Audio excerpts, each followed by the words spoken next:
មួយគឺយើងនិយាយអំពីការយល់ដឹងអំពី Facebook អីទៅជា Facebook អីចឹងទៅបងប្អូនជាចំណេះដឹងអំពី platform មួយហ្នឹងថាតើវាយ៉ាងម៉េចខ្លះ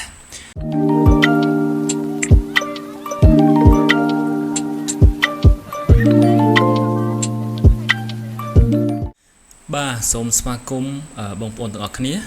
មកកាន់ channel DKH និង Facebook របស់ DKH Share របស់យើងអញ្ចឹងថ្ងៃនេះគឺខ្ញុំមានមេរៀនក្នុងការចែករំលែកជូនបងប្អូនដោយឥតគិតថ្លៃទៅលើការប្រើប្រាស់ Facebook អញ្ចឹងនៅក្នុងមេរៀនហ្នឹងគឺយើងនិយាយទៅលើការប្រើប្រាស់ Facebook ជាទូទៅហើយមេរៀនទាំងអស់គឺដោយឥតគិតថ្លៃបងប្អូនអញ្ចឹងចំពោះមេរៀនទាំងអស់ហ្នឹងហើយវីដេអូជាបន្តបន្ទាប់ហ្នឹងគឺយើងនឹងចែករំលែកទាក់ទងជាមួយនឹងការប្រើប្រាស់ Facebook ការបង្កើត account Facebook អត្ថប្រយោជន៍នៃការប្រើ Facebook ផ្សេងៗ Facebook page ការប្រើប្រាស់ Facebook សម្រាប់ជាលក្ខណៈអាជីវកម្មការប្រើប្រាស់ Facebook សម្រាប់កម្សាន្តឬក៏ការប្រើប្រាស់ Facebook សម្រាប់រកលុយជាមួយនឹង ad break ជាដើមអញ្ចឹងបន្ទាប់មកទៀតហ្នឹងគឺយើងនឹងចូលដល់មេរៀនរបស់យើងហើយយើងទៅមើលមាតិការបស់យើងថាតើមេរៀនរបស់យើងនឹងមានអីខ្លះហើយយើងនឹងឃើញថាតើក្នុងមេរៀននីមួយៗហ្នឹងវាលម្អិតដល់កម្រិតណាហើយបងប្អូនអាចទទួលបានអីគេពីមេរៀននីមួយៗអញ្ចឹងសូមបញ្ជាក់ផងដែរតាក់ទងជាមួយនឹងការធ្វើវីដេអូនេះគឺខ្ញុំចែករំលែកជូនបងប្អូនដោយឥតគិតថ្លៃទេហើយរាល់វីដេអូក្នុងការធ្វើចែករំលែកទាំងអស់ហ្នឹងគឺខ្ញុំនឹង post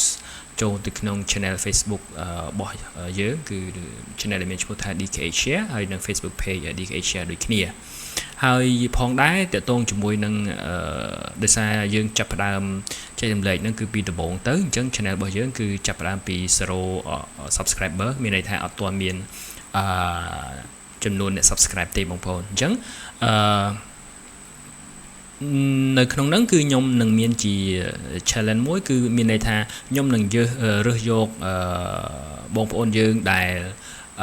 ចូលចិត្តឬក៏ដែលគ្រប់គ្រងទៅលើ content ដែលខ្ញុំបង្កើតចែករំលែកចំណេះដឹងទូទៅជូនបងប្អូនអីហ្នឹងចំនួន10នាក់ដំបូងពី channel YouTube ហើយ10នាក់ពីអ្នក follower មានន័យថា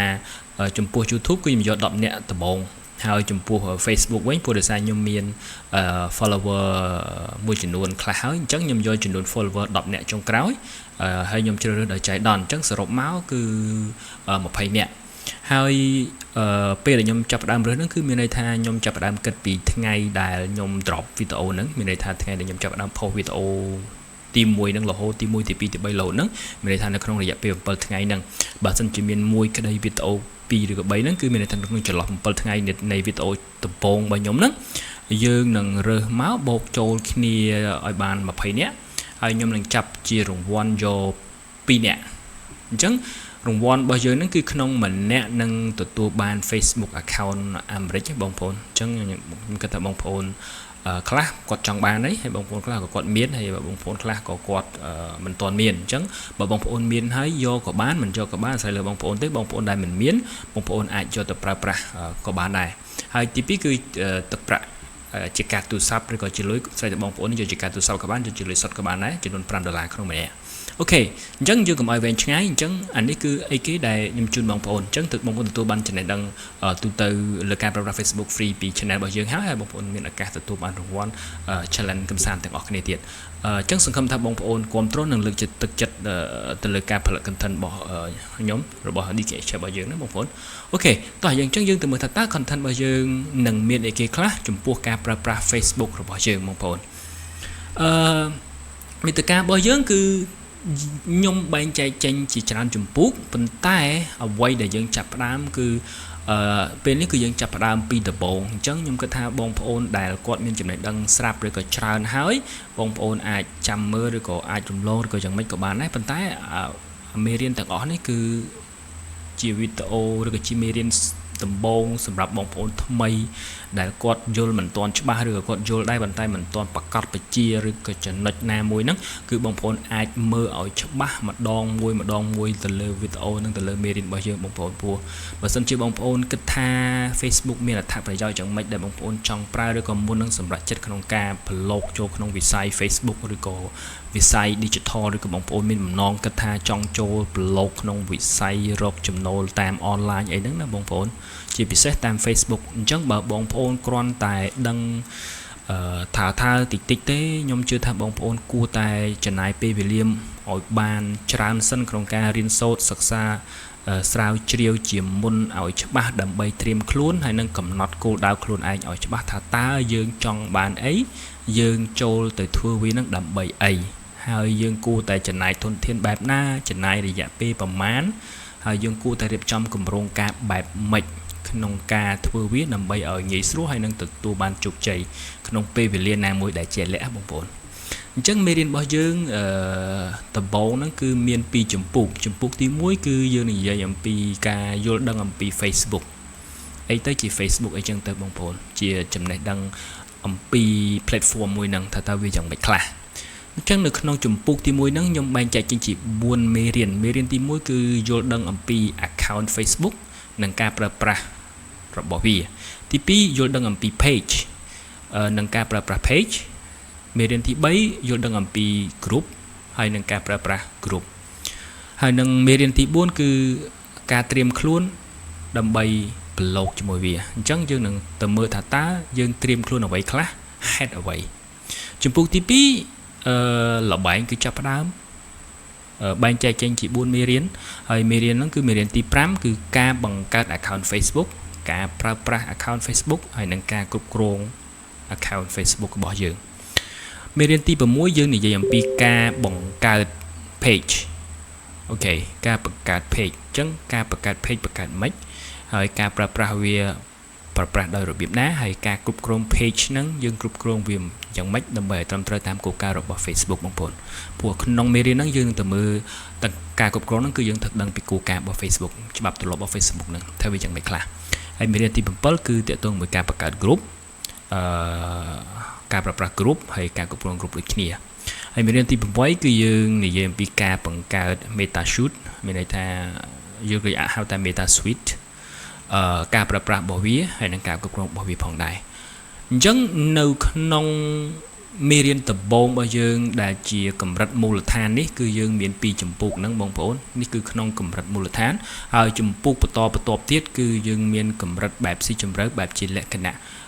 ការប្រើប្រាស់ Facebook សម្រាប់អាជីវកម្មការប្រើប្រាស់ Facebook ជា creator ហើយនឹងការប្រើប្រាស់ tool Facebook មួយចំនួនដែលយើងចង់คลายខ្លួនទៅជាដៃគូរបស់ Facebook ដើម្បី monetize រកលុយពី Facebook អីហ្នឹងបងប្អូនអញ្ចឹងមេរៀននៅក្នុងជំពូកបន្ទាប់ទៀតដែលស៊ីជម្រៅជាងហ្នឹងយើងនឹងជួបគ្នាបន្ទាប់ពីយើងយល់ដឹងឲ្យច្បាស់អំពីមូលដ្ឋានគ្រឹះ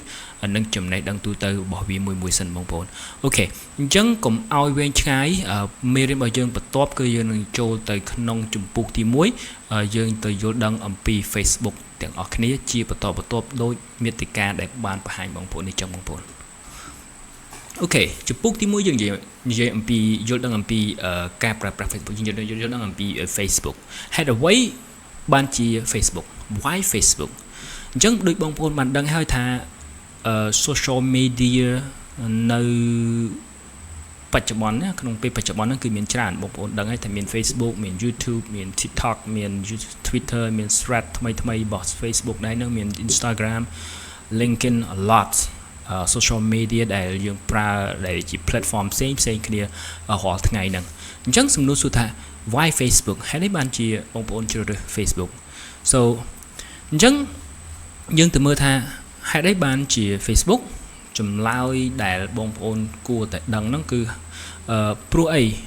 Facebook មានអ្នកប្រើប្រាស់សកម្មច្រើនជាងគេបំផុតចំពោះបើយើងប្រៀបធៀបទៅលើ social media platform ទាំងអស់បងប្អូនអញ្ចឹងFacebook គឺមានចំនួនអ្នកប្រើប្រាស់សកម្មច្រើនជាងគេបំផុតដែលច្រើនជាង 2000 លានអ្នកដែលជា account active ក្នុងមួយខែអញ្ចឹងមានន័យថានៅក្នុង Facebook ចំនួនមនុស្ស ឬក៏ចំនួន account របស់ Facebook ដែល active ដែលមានន័យថាដែលសកម្មប្រើប្រាស់ប្រចាំថ្ងៃហ្នឹងច្រើនមែនតើដល់ទៅច្រើនជាង 2000 លានអ្នកដែលប្រើប្រាស់ក្នុងមួយខែច្រើនមែនតើបងប្អូនអញ្ចឹងហើយមានន័យថាម៉េចមានន័យថាឱកាសឬក៏ទីផ្សារហ្នឹងវាធំបរិមាណហ្នឹងគឺវាធំអូខេមួយទៀតគឺមានអ្នកប្រើប្រាស់ប្រចាំថ្ងៃរាប់ពាន់លានអ្នកមានន័យថាម៉េចមានន័យថាក្នុងមួយថ្ងៃអ្នកដែល log in ចូលចេញចូល Facebook ហ្នឹងរាប់ពាន់លានអ្នកក្នុងមួយថ្ងៃទូទាំងពិភពលោកមួយទៀតច្រើនជាង 1.7 លានអ្នកដែលប្រើប្រាស់លើទូរស័ព្ទដៃយ៉ាងសកម្មមានន័យថាម៉េចមានន័យថាក្នុងមួយថ្ងៃបងប្អូនមនុស្សគឺប្រើប្រាស់ទូរស័ព្ទអញ្ចឹង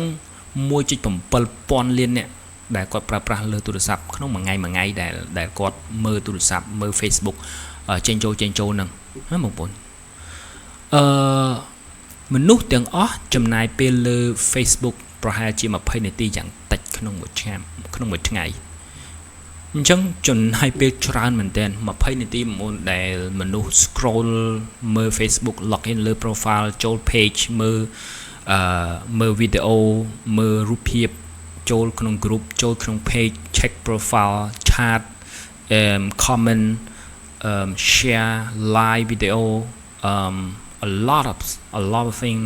every day that people go log in នៅក្នុង Facebook ជារៀងរាល់ថ្ងៃយ៉ាងតិចក្នុងអ្នកប្រើប្រាស់ម្នាក់ចំណាយពេលយ៉ាងតិច20នាទីក្នុងមួយថ្ងៃលើ Facebook ជាកន្លែងដែលសម្រាប់អាជីវកម្មគ្រប់ប្រភេទអញ្ចឹងមានន័យថាម៉េចមានន័យថាដោយសារតែចំនួនអ្នកប្រើប្រាស់ច្រើនទំហំបរិមាណផ្សេងឬក៏ភាពដែលអាចបង្កើតសក្តានុពលក្នុងវាធំអញ្ចឹងវាជាកន្លែងដែលល្អបំផុតសម្រាប់អាជីវកម្មគ្រប់ប្រភេទដែលអាចយកទៅប្រើប្រាស់ក្នុងការប្រម៉ូទក្នុងការផ្សព្វផ្សាយពាណិជ្ជកម្មក្នុងការដាក់លក់ក្នុងការតំណែងជាមួយនឹងអតិថិជនសហការជាមួយដៃគូក្នុងនិងក្រៅប្រទេសជាដើមអញ្ចឹងវាជាកន្លែងល្អបំផុតសម្រាប់អាជីវកម្មគ្រប់ប្រភេទមិនថាតែអាជីវកម្មអនឡាញមិនថាជាអាជីវកម្ម offline ទេព្រោះ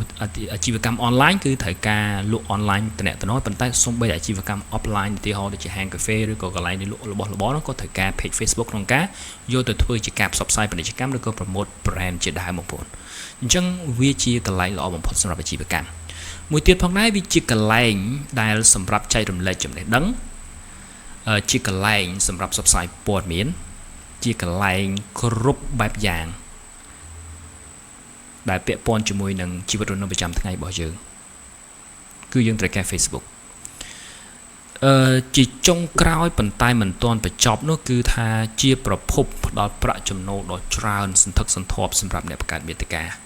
ដែលមានន័យថាម៉េចមានន័យថាសម្រាប់បងប្អូនដែលមានបំណងចង់ក្លាយទៅជា content creator ដែលក្លាយទៅជាដៃគូសហការក្នុងការរកលុយជាមួយ Facebook ជាដើមហ្នឹងគឺវាមានចំនួនគេហៅថាមានសក្តានុពលច្រើនឥតឧបមាគឺឲ្យតែបងប្អូនមានលទ្ធភាពលុយច្រើននៅក្នុង Facebook ហ្នឹងច្រើនមែនតើឲ្យតែបងប្អូនមានសមត្ថភាពក្នុងការយករបស់វាអញ្ចឹងហើយនេះគឺជាមូលហេតុមួយចំនួនដែលខ្ញុំលើកឡើងបង្ហាញបងប្អូនថាហេតុអីបានជាយើងត្រូវយល់ដឹង Facebook ហើយយើងត្រូវដឹងវាឲ្យច្បាស់ព្រោះតែហេតុផលទាំងអស់ហ្នឹងហើយដែលបងប្អូនត្រូវការត្រៀមខ្លួនឲ្យច្បាស់លាស់ក្នុងការធ្វើវាបើសិនជាបងប្អូនច្បាស់លាស់ក្នុងការធ្វើវាភាពជោគជ័យផ្សេងហ្នឹងគឺវាមានភាគរយច្រើនបងប្អូនអញ្ចឹងនៅក្នុងមេរៀនហ្នឹងគឺដើម្បីកុំឲ្យមេរៀនឬក៏នៅក្នុងវីដេអូរបស់យើងនឹងចំណាយពេលច្រើនអញ្ចឹងយើងនឹងជួបគ្នានៅមេរៀនទី1នៃចម្ពោះទី1របស់យើងអញ្ចឹងខ្ញុំសង្ឃឹមថាបងប្អូននឹងយល់ហើយមួយទៀតបងប្អូនសូមកុំភ្លេចត្រឡប់ទៅមើលវីដេអូពីខាងដើមព្រោះយើងនឹងមានការជ្រើសរើសយកអ្នកដែល subscribe ដំបូងគេចំនួន10នាក់នៅលើ YouTube ហើយយើងនឹងជ្រើសរើសចំនួន follower ចុងក្រោយគេ10នាក់នៅក្នុង Facebook page DKH ហើយដើម្បីយកមកចាប់ជារង្វាន់ ខ្ញុំគាត់ថារង្វាន់ហ្នឹងវាមិនជាច្រើនទេគឺគ្រាន់តែជាការលើកទឹកចិត្តជាការ give away ខ្លះៗចំពោះការគ្រប់គ្រងបងប្អូនឬក៏បង្កើតជាអីគេមួយដើម្បីឲ្យបងប្អូនមានអារម្មណ៍ថាសប្បាយរីករាយតែប៉ុណ្្នឹងឯងពួកការចែកម្លែករបស់ពួកយើងគឺរបស់ខ្ញុំគឺ free សម្រាប់បងប្អូនទេហើយបើសិនជាបងប្អូនមានសំណួរឬក៏មានជាមតិយោបល់ឬក៏មានជាសំណើផ្សេងបងប្អូនអាច drop នៅក្នុង comment ខាងក្រោម YouTube ឬក៏នៅក្នុង Facebook page របស់ខ្ញុំផងដែរបងប្អូនអញ្ចឹងខ្ញុំសង្ឃឹមថាបងប្អូនចូលចិត្តហើយកុំភ្លេចជួយចុច subscribe នៅលើ YouTube follow នៅក្នុង Facebook page ផងបងប្អូនអញ្ចឹងយើងជួបគ្នានៅមេរៀនបន្ទាប់គឺមេរៀនទី1ចំពោះទី1អំពី Facebook អូខេ peace out bye ជម្រាបលាបងប្អូន